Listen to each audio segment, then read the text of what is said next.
Clevedon, superbly situated on the Bristol Channel between the docks of Avonmouth and the jaunting holiday town of Weston-super-Mare.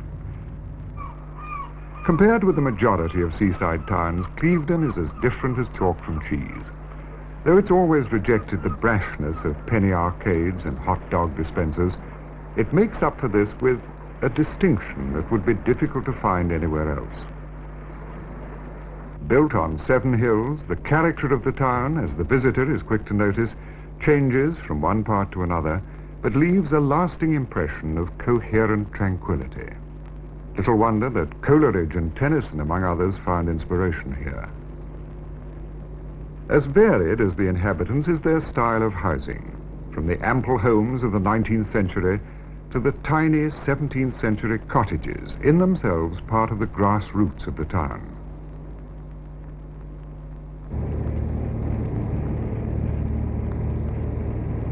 And the growing popularity of Clevedon has meant increasing demands for its housing. And with estates in the southern part of the town and the use of every bit of land in the upper part, there is a danger that between them they threaten to engulf traditional Clevedon. However, architecture of the past blends in with homes of the 70s. Victorian houses, skillfully modified, some into flats and bed-sitters, others to service the needs of the community. Unlike workers in large industrial cities, the Clevedon worker can earn his daily bread from one of the many light industries within the town and live in a pleasant environment. The sort of environment that attracts many people from other parts of the country to settle here for the less arduous task of retirement.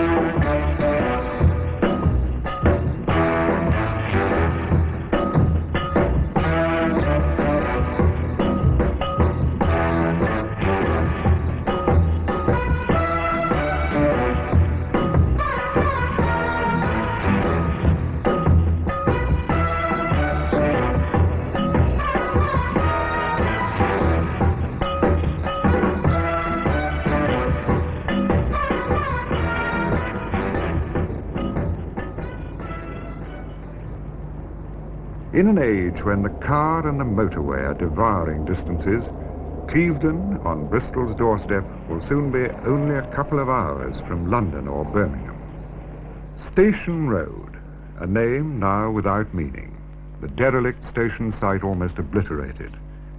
The solid stone buildings, which could surely have been put to some good use, haven't even been preserved as a reminder of a bygone age. For the last train connecting Clevedon with the main line departed in the autumn of 1966. A sad thought, remembering the days when British Rail carried on the Great Western tradition of advertising the resort in its timetable.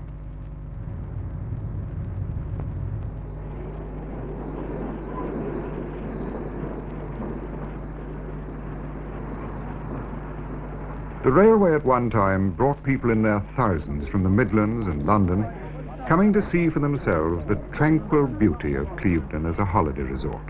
They bathed in its waters, the men at Lady Bay and the ladies at the Salthouse Beach.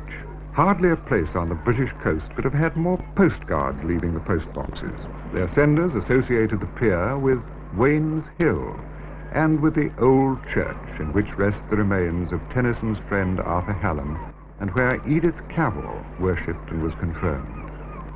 Though the beach was a compound of pebbles, mud and rock, the summer winds, the views of Wales, and the humanizing influence of the pier on an unforgettable landscape evoked a climate of living which all are determined not to forget, and many determined to retain.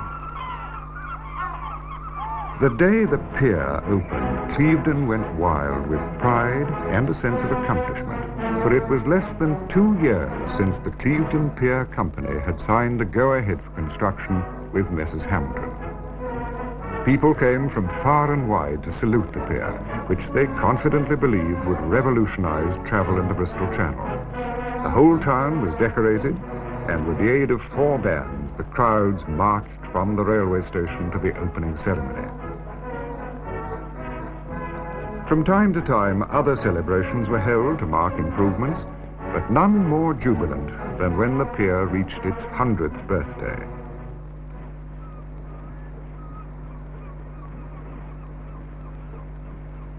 Over the years, the popularity of the pier grew until it became one of the most favored spots on the seafront.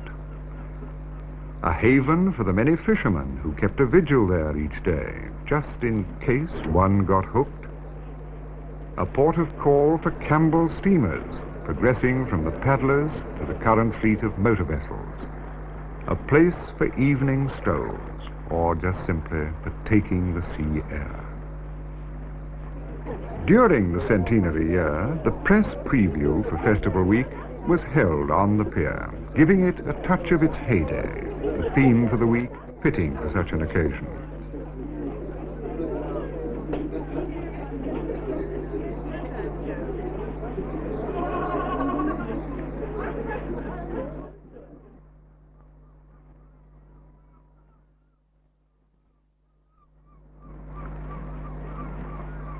For over 100 years, the wrought iron legs and spans have not only carried the promenades, but stood up to the sweeping gales and the endless surge of 7 tides, the rise and fall hereabouts being one of the biggest in the world. Though the structure was designed to carry 100 weight per square foot of deck surface, or 80 tons per 100-foot span, for third-party insurance, it was still necessary to give the fabric stringent biennial weight tests.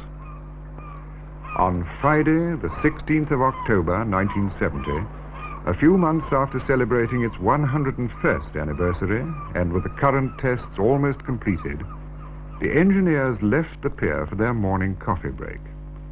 Then suddenly, at 10 a.m., the 2 seaward spans buckled and slipped into the channel, leaving an isolated pier head yearning to be reconnected with the rest of its noble spans. The first reports to be received at the offices of the local paper were thought to be the work of a hoaxer, even though the pier was only a stone's throw away.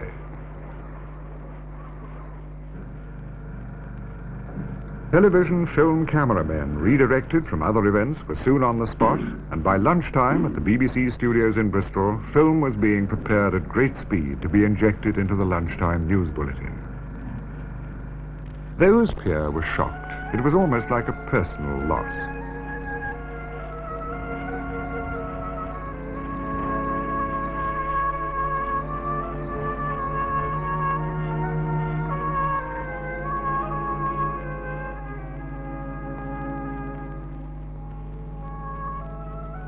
Hundreds of people came from far and wide to pay homage.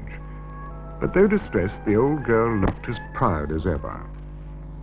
By the afternoon, with coach party for Somerset and Gloucestershire, the seafront was as crowded as on a midsummer weekend. Obituaries appeared in the regional and national press, whose columns took the sorrowful news to the far corners of the world. Letters of condolence started to arrive at the offices of the North Somerset Mercury, an abundance of copy, but not a welcome item of news. An expected referendum didn't materialize, and the town was still divided. To restore the pier or pull it down? The issue became a burning one. Finally, after much investigation and some hectic debates, Clevedon Council decided, in front of a crowded public gallery, to find £15,000 towards the cost of restoration. The estimated price to replace the missing spans and do up the whole pier to last another 100 years was £75,000. So even with the Historic Building Council's grant of £5,000, and this coupled with £1,000 from the Landmark Trust, there's still a long way to go. But with the promise of more money from societies and individuals all over Clevedon and rising interest all over Britain, the anti-pier brigade's destructive campaign appears to have been stifled. Meanwhile, an energetic group of pro-pierists started a public fund to save the pier. Patrons of this appeal fund include all the MPs of Bristol and North Somerset, as well as an impressive roster of distinguished, learned and responsible citizens. They're organizing sherry parties, whist drives, dances, and many other cash-raising events. The Ancient Monuments Board, the Society for the Protection of Ancient Buildings, along with the Victorian Society, have all announced they're deeply concerned about the pier's future, underlining the fact that the responsibility of saving this historic structure is not Clevedon's alone. Its loss would be another cruel reminder that we are wantonly careless of our monuments to the daring and inventiveness of British engineers. The Crumlin Viaduct and Brunel's great wrought iron span over the Wye are already gone. Clevedon Pier is far more than an elegant embellishment or a noted topographical landmark on a beautiful coast. It's a fit companion to the Clifton Suspension Bridge, 5 years its senior, spanning the gorge with similar confidence and strength. It's not surprising that the threat to Clevedon Pier has produced all over the country, and from faraway Washington, Vancouver, and Toronto, a determination not to let it go. And help is needed if this is to be achieved. Your help. At the centenary in 1969, Sir John Betjeman said, "Long live Clevedon as a complete town, which it would not be if it ever lost its pier." And, said that good fighter, the late Lewis Nott, "The pier ought to be preserved, just as old pictures are saved, regardless of cost to the nation." Undoubtedly, he was right. But finding the correct balance between the old and the new will always be a problem, to future generations as to our own. But in this case, there can be no doubt that Clevedon Pier must be saved. For Clevedon would lose its identity without it, and Britain would lose a noble landmark and break a continuity of imaginative engineering that stretches through the 19th century to the Severn Bridge and Concord.